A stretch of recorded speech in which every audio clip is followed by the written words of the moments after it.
Boa tarde, companheiros e companheiras. Vamos iniciar o nosso Pé da Árvore de hoje, quinta-feira, dia 18 de junho de 2020. Primeiramente, agradecer a presença de todos e todas que estão nos assistindo, inclusive aqueles amigos e amigas, companheiros nossos de luta que não são da Casa da Moeda, mas continuam sempre dando a sua contribuição, nos assistindo, nos ajudando a construir uma luta sindical sempre com mais êxito, com mais garra, com mais determinação. Então fica aqui o nosso agradecimento. Hoje a gente vai estar falando um pouco aqui sobre a questão da luta contra a privatização, que é importante a gente está sempre falando, sempre mostrando o cenário macro de como está essa situação da luta contra a privatização. Também falar um pouquinho sobre a questão do edital de progressão e promoção 2019-20. E eu gostaria de iniciar aqui dando dois informes. Primeiro, um informe com caráter de agradecimento. Essa semana nós tivemos a grata surpresa da presença do nosso amigo incansável deputado federal Glauber Braga, que participou da reunião de diretoria do sindicato. Ele tirou um tempinho lá na agenda dele para estar participando junto com a gente. Ele ficou por mais de uma hora junto com a gente, discutindo junto com a gente os rumos da luta contra a privatização da Casa da Moeda e de outras estatais, o nosso cenário político agora, os efeitos da pandemia que podem estar causando, podem estar refletindo também o cenário pós-pandemia. Então, foi muito produtiva a reunião. Um deputado que tem, logicamente, uma visão mais ampla do que a nossa, do cenário político nacional. Então, aqui gostaria de iniciar desejando o agradecimento ao deputado por ter participado da nossa reunião e dizer que estaremos sempre na luta, com certeza, sempre o identificando como um incansável guerreiro e companheiro nosso nessa luta, especificamente contra a privatização da Casa da Moeda, mas como todos podem acompanhar, um deputado muito atuante na defesa do trabalhador em geral, do trabalhador, da soberania nacional. Um outro informe que eu gostaria de estar passando é que nós conseguimos solucionar o imbróglio que tinha em relação ao nosso acesso dos diretores do sindicato.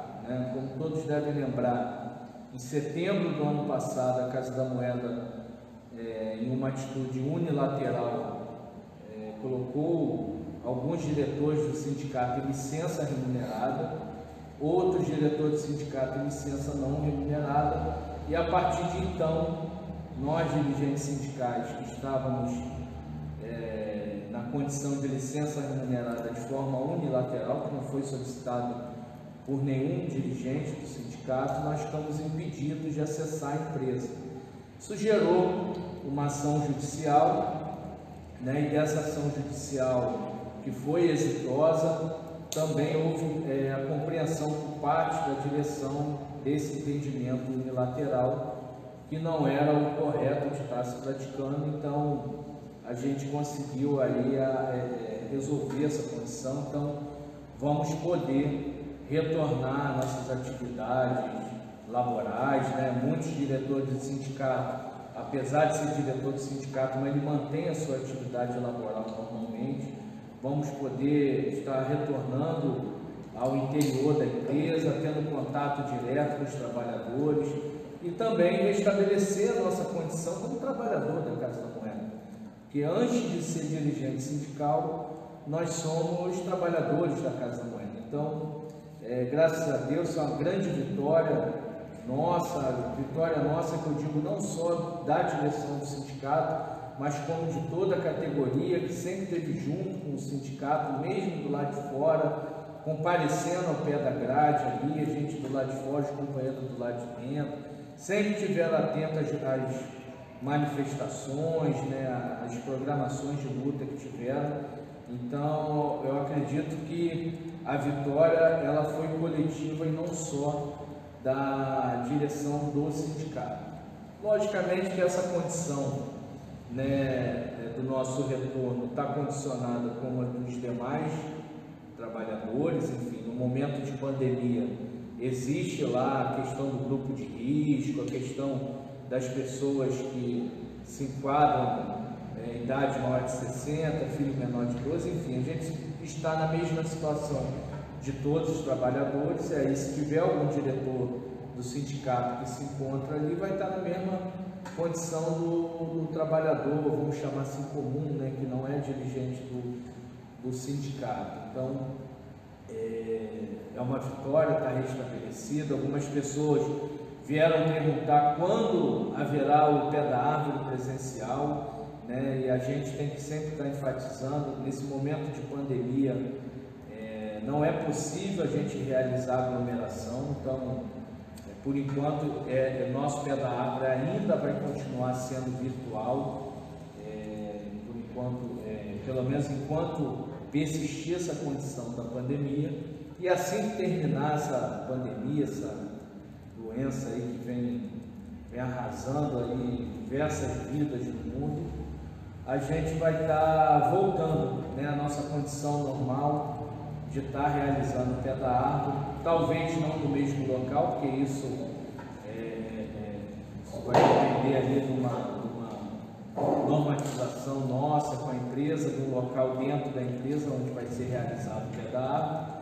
Isso no futuro a gente vai estar decidindo em conjunto com a direção da empresa para estar fazendo no melhor local possível para todos, para que não atrapalhe a vida daqueles que queiram assistir o pé da árvore, mas também não atrapalhe a vida daqueles que não queiram assistir o pé da árvore por um motivo ou outro. Então, só para estar passando esse informe aí dessa grande vitória, esse restabelecimento da nossa condição como trabalhador e transcende a questão de ser dirigente sindical.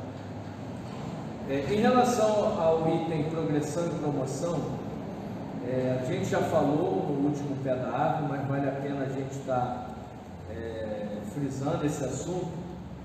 Nós enviamos um ofício para a Casa da Moeda cobrando a implementação do edital de progressão e promoção 2019, uma vez que existia lá, foi feita a divulgação conforme consta no PCCS, lá no último bimestre de 2018, e aí existia uma programação ali de implementação, progressão e promoção para 2019, mas essa implementação ela não foi realizada. E também no mesmo ofício nós fizemos a cobrança do ano de 2020, uma vez que não foi nem publicado o nosso edital de progressão e promoção. Então, nesse ofício, a gente relata essas condições, cobra a Casa da Moeda uma resposta, e ali a gente se coloca na disposição para estar tentando resolver essa questão de forma administrativa. Até o momento não houve resposta desse ofício, né? O sindicato não recebeu resposta. Nós iremos enviar um novo ofício reforçando essa questão do edital de progressão e promoção, que é de total interesse do sindicato que esse assunto seja resolvido administrativamente, né? Como todas as outras ações do sindicato, ações judiciais, elas só são interpostas depois da gente esgotar as condições de solucionar o problema administrativamente. Estou dizendo isso que é bom frisar, porque no futuro, se a gente não tiver avanço sobre o edital de progressão e promoção, não tiver avanço da maneira administrativa, a gente vai ter que discutir em conjunto, né, a categoria em conjunto, no ambiente, inclusive que pode ser um ambiente de assembleia, discutir os novos rumos para esse assunto que pode estar gerando uma futura ação judicial. A gente torce para que isso não ocorra, A gente está lutando para que isso seja resolvido de forma administrativa, mas isso pode acabar desdobrando por uma ação judicial, e é importante a gente estar sempre falando sobre isso, porque no futuro pode ser que um ou outro companheiro ou companheira da Casa da Moeda seja surpreendido porque não ouviu falar. Então é bom a gente estar frisando nesse espaço do Pé da Árvore essa discussão do promoção 2019. Mas em tempo, a gente hoje, que a gente tem a nossa cobrança, não houve resposta, a gente vai estar reforçando, e o mais breve possível a gente vai estar abrindo, caso não haja resposta da casa, a gente vai estar abrindo um diálogo amplo aí com a categoria para estar definindo os rumos em relação à progressão e promoção. Referente a esse assunto, essa semana circulou aí um documento de metas, valores, missões da direção da empresa, um documento direcionado para as pessoas, para os líderes, né, da Casa da Moeda, os funcionários que ocupam cargo de função dentro da Casa da Moeda. A princípio, esse documento ali não tem uma base para que a gente possa fazer, uma base sólida para que a gente possa fazer qualquer tipo de prospecção, mas o sindicato está acompanhando de perto os desdobramentos desse programa ali que eles estão anunciando ali como se fosse algum tipo de programa que não está ali no documento, mas que pode ser algum programa a ser utilizado para gerar algum tipo de promoção ou progressão ou, enfim, algum tipo de gratificação. Então, só para estar dando esse feedback para a categoria, esse retorno, o sindicato está acompanhando de perto isso e está tomando as ações necessárias e cabíveis para, primeiro, tentar resolver esse problema do edital de progressão e promoção de forma administrativa, mas se não houver jeito, como sempre foi feito, a gente irá chamar a ajuda de um árbitro para estar aí decidindo a melhor forma de estar solucionando esse problema. Por último aqui, depois vou passar para os companheiros estar falando também, gostaria de estar falando sobre a luta contra a privatização, né? Nesses últimos dias, últimas semanas, nós tivemos a notícia e depois conferimos a veracidade, que numa live do presidente da República, Jair Bolsonaro, ele disse que havia pedido a equipe dele lá para tirar a Casa da Moeda do projeto de privatização, que não iria mais privatizar a Casa da Moeda, por considerar a Casa da Moeda uma empresa estratégica, enfim, compõe a soberania nacional, que estaria fora, e que ali ele fez comentário que continuaria com os estudos para a privatização do Correio, enfim, outras empresas. Isso, logicamente, que trouxe um alívio para a categoria, né, moedeira, que também está muito carente de boas notícias, né? Nós vivemos anos e anos só de má notícia, então, pelo menos a notícia vindo do presidente da República, isso nos trouxe um certo tipo de alívio. Mas nós que somos representantes sindicais, nós temos que, além do alívio, nós temos que ter a responsabilidade e a atenção necessária para esse assunto, que não se acaba somente com a declaração do presidente. No passado, nós tivemos declaração semelhante também do presidente Temer, que garantiu para seus interlocutores no Congresso que a Casa da Moeda estaria fora da privatização, mas nem por isso ela oficialmente deixou de sair lá do PPI, do pacote de privatização.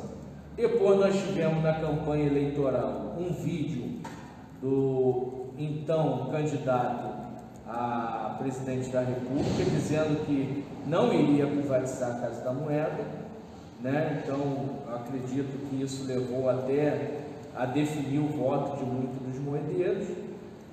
Só que depois de eleito, o mesmo presidente que havia gravado o vídeo dizendo que não iria privatizar, ele assinou o decreto que 10.054, que incluiu a Casa da Moeda no pacote de privatização. Então, o que a gente tem de concreto hoje é esse decreto, e é em cima desse decreto que a nossa luta continua, né?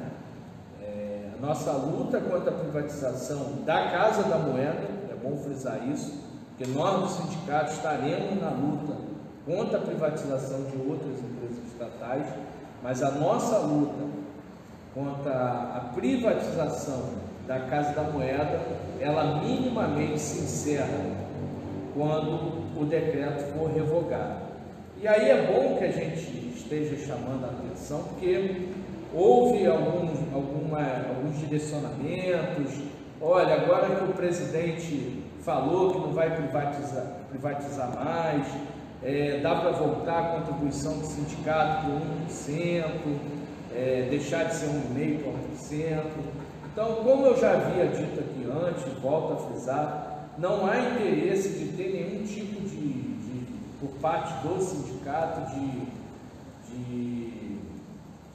não há interesse de não discutir essa questão não há resistência por parte do sindicato em haver essa discussão por parte com a categoria sobre a contribuição sindical. Mas vale lembrar que essa contribuição passou para 1,5% por causa do decreto 1054, decreto esse que ainda está ativo. Então, a discussão do 1 para 1,5%,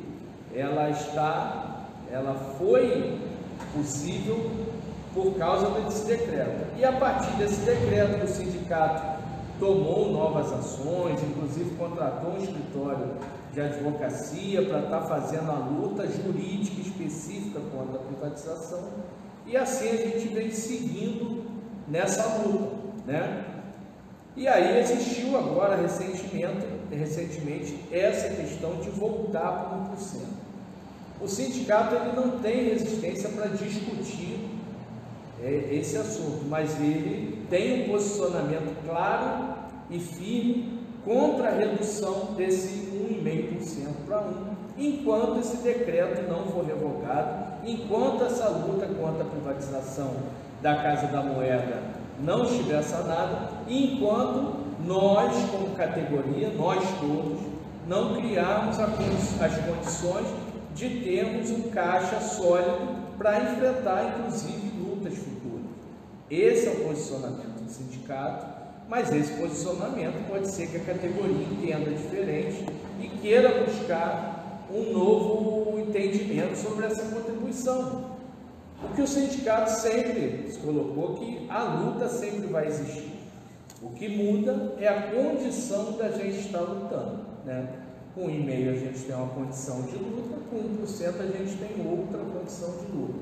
Então, só em resposta, e com todo o respeito aos trabalhadores, que devem ter merecedor, né, dos trabalhadores, de estar abrindo essa discussão, mas como representante, como quem está no olho do furacão dessa discussão e vendo tudo que está nos cercando à volta dessa questão da luta contra a privatização, a gente se posiciona contrário nesse momento, está tomando esse tipo de atitude, mas logicamente, finalizando essa questão de pandemia, a gente pode estar discutindo com a categoria os melhores rumos sobre esse assunto, mas que esse assunto deve ser secundário. O assunto primário é a luta contra a privatização, é a luta contra a revogação do decreto de privatização, é a luta para tirar a Casa da Moeda lá do PPI, do Programa de Parcerias e Investimentos. É isso que a gente tem que estar focado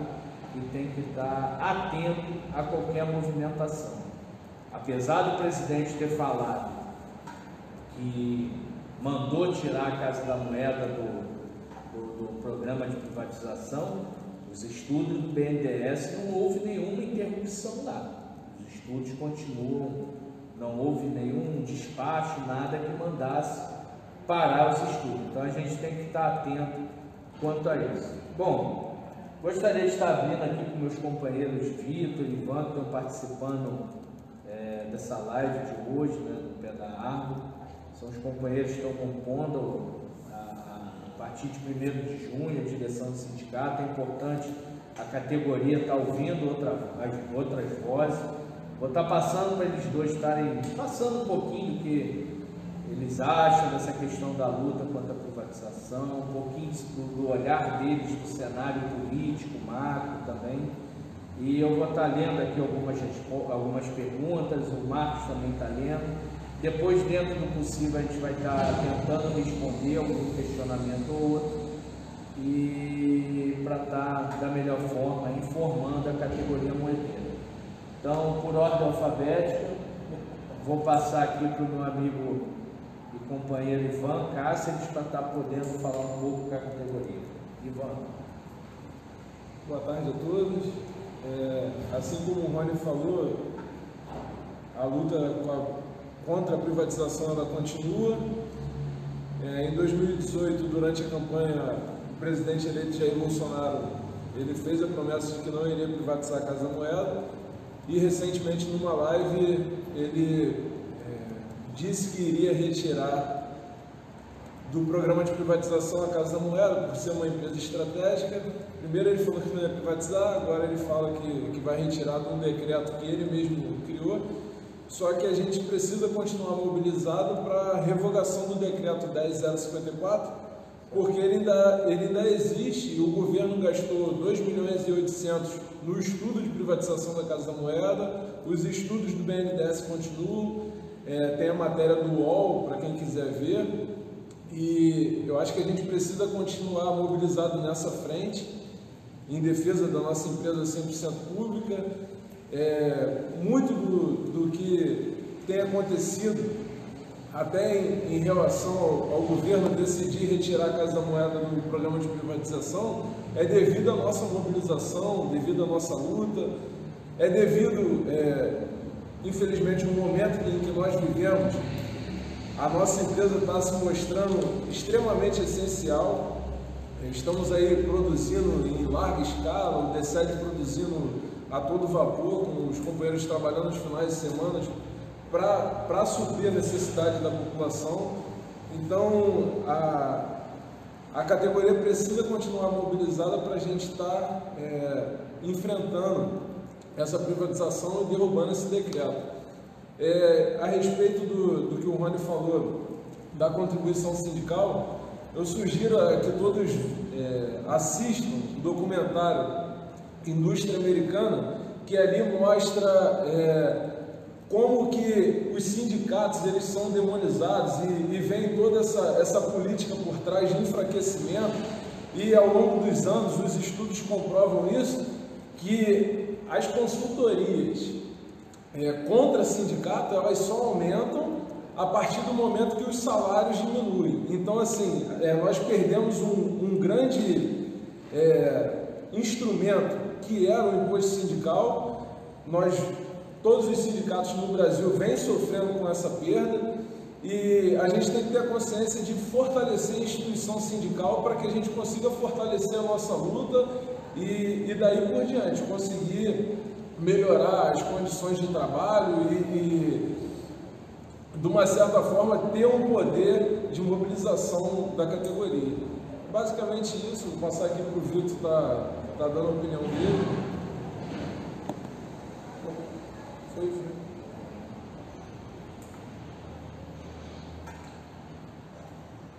Boa tarde, gente. Já que o assunto é a não privatização, o imposto sindical, eu queria que a gente se perguntasse por que tirar o imposto sindical. É pelo ressentimento do acordo coletivo, o resultado do acordo coletivo? Bom, eu queria dizer para vocês o seguinte, todo mundo sabe que eu fui totalmente contra, pessoalmente, o resultado desse acordo coletivo, que eu fiz planilha de Excel, que eu fiz apresentação de PowerPoint, que eu fiz vídeo sendo contra, me demonstrando contra a esse acordo. Na época nós ainda não tínhamos assumido o sindicato, mas que a minha opinião era contra nós aceitarmos esse acordo. Só que não adianta a gente, por ressentimento, votar contra a luta, porque se a gente em algum momento, diminui a verba do sindicato, mas sim, vai diminuir o poder de luta. E eu acho que isso é um pouco óbvio, sabe? E eu me sinto integrante desse grupo, né? Que ficou ressentido, porém eu acho que a gente tem que fazer o contrário. Eu acho que a gente tem que se apropriar do sindicato ainda mais e fazer com que o sindicato, no caso, eu estou me colocando aqui como pessoa física, mas fazer com que o sindicato mova as nossas pautas. Não é se desfiliar, não é pedir para diminuir, é ao contrário. Ao contrário. A luta não acabou e ela só vai acontecer se a gente tiver condição de fazer. Bom, o Rony e o Ivan falaram os motivos, né, que eu não preciso repetir, do estudo do BNDES, olha eu sendo redundante, repetindo, do fato do Bolsonaro já ter voltado atrás 1 milhão de vezes as coisas que ele fala, todo mundo sabe disso. Então eu acho que agora o momento é da gente se manter mobilizado na luta, porque foi através da nossa luta que a gente conseguiu, de alguma forma, mudar alguma coisa, se houve uma mudança. E vou passar para o Rony para ele poder responder as perguntas do pessoal do grupo.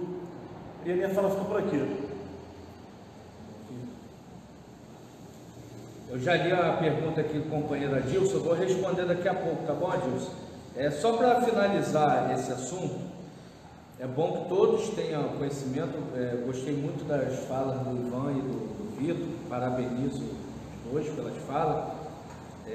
Logicamente que a experiência nova, né, tá falando para a categoria, isso é com tempo também, aconteceu comigo, irá acontecer com todos que estão chegando no sindicato. É diferente quando você fala somente com a responsabilidade do seu CPF e quando você fala com a responsabilidade do CNPJ, sabendo que tem mais de 2 mil famílias que, né, dependem ali da sua representação.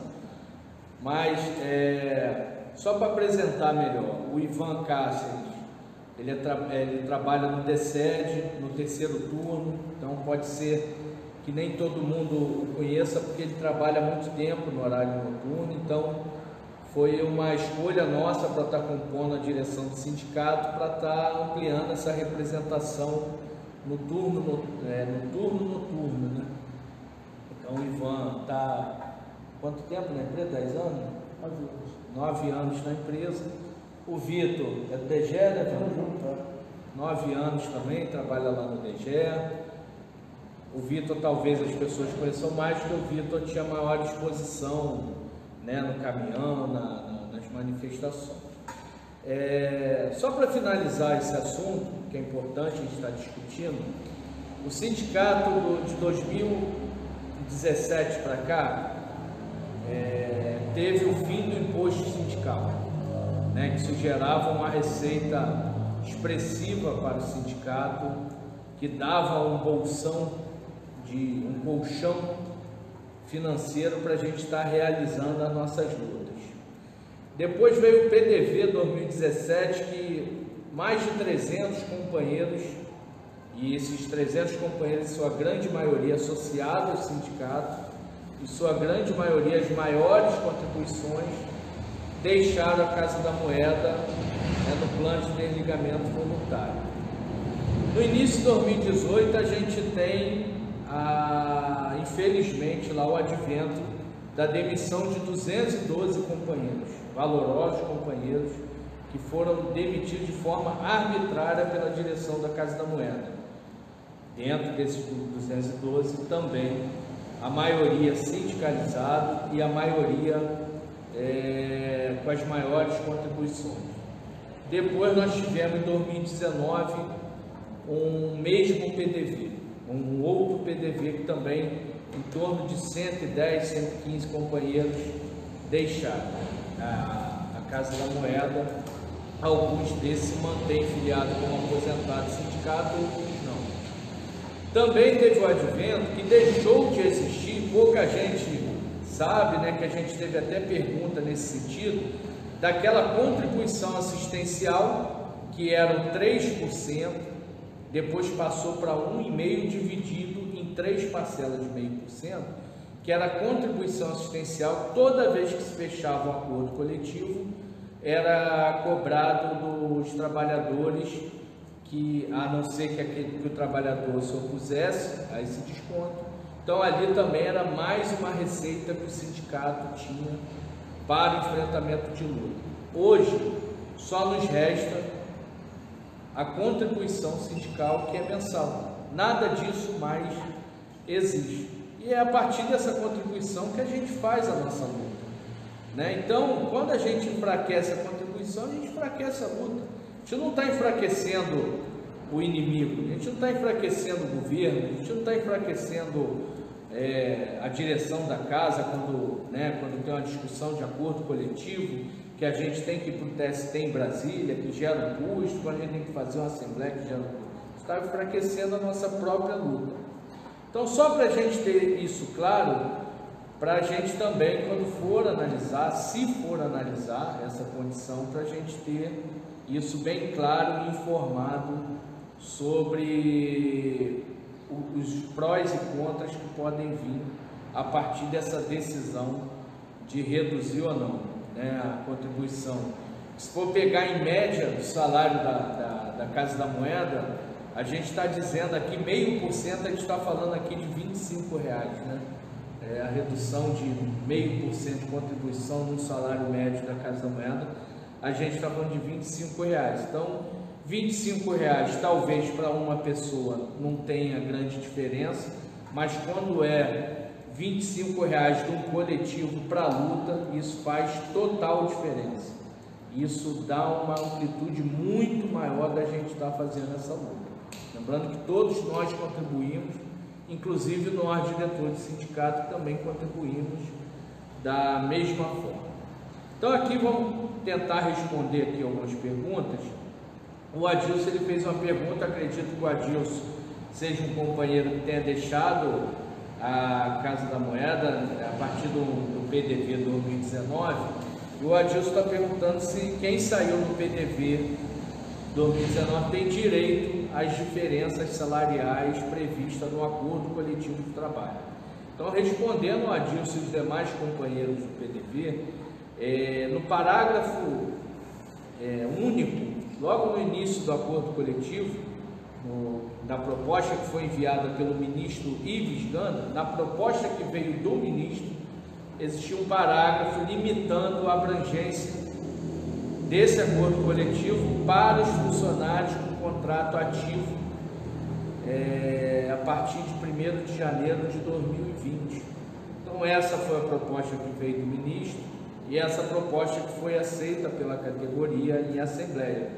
Então, a partir desse parágrafo, as pessoas que deixaram a Casa da Moeda em 2019 não fariam jus aos reflexos ali do acordo coletivo, como também existiu no acordo 17 e 18 ali uma diferenciação dos companheiros à época, né? Então, respondendo aqui o Adilson. Tem o Marcos Sanches falando sobre a questão de contratações terceirizadas. A gente, particularmente, também a Casa soltou uma nota dizendo, a gente já falou isso no último Pé da Árvore, que isso seria um projeto, mas oficialmente não tem nada de concreto e o sindicato está acompanhando de perto essa situação aí para estar contestando de alguma forma ou de outra. Mas, logicamente, respondendo ao Marcos aqui, que é do grupo do 212, logicamente essa condição poderá, se o jurídico do sindicato entender que será vantajoso para o grupo dos 212, usar essa tentativa ou não aí de contratação dos trabalhadores temporários, né, na Casa da Moeda.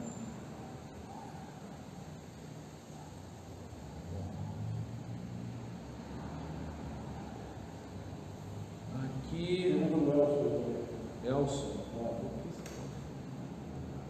O Elson. respondendo ao Elcio aqui, eu já havia falado antes, o sindicato entende que a avaliação dos funcionários é aquilo que está previsto no PCCS e no edital de progressão e promoção, né? Tudo que for além disso, o sindicato não entende como conduta correta.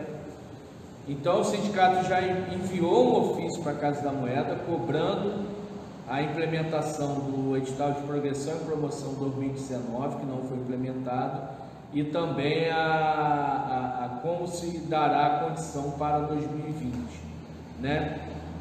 Tudo que está referente a 2020 não foi publicado no último bimestre de 2020, sendo que, se a Casa da Moeda quiser abrir um diálogo de algo que seja vantajoso para os trabalhadores em 2020, o sindicato está disposto a negociar um acordo de progressão e promoção, mas se for para ser feito de forma unilateral, tem que ser como está previsto no PCCS, previsto no próprio edital de progressão e promoção. Então, essa avaliação dos funcionários é algo que a gente ainda não tem conhecimento oficial, é apenas um direcionamento para os líderes, para os gerentes, para os superintendentes, mas ali não há nada ainda sólido que a gente possa debruçar e estar fazendo algum tipo de comentário, porque ainda é muito subjetivo aquele documento que a gente teve acesso. Pessoal, acho que por hoje é só. Agradecer a presença de todos. Quinta-feira que vem, tomara que essa pandemia já tenha ido embora. Se já tiver ido embora, a gente vai estar presencialmente junto, fazendo o pé da árvore, mas se infelizmente ainda estivermos nessa mesma condição, estaremos aqui também virtualmente tentando informar a categoria da melhor forma possível e tirar as dúvidas da melhor forma possível. Um forte abraço a todos aí, um bom trabalho e juntos somos mais fortes.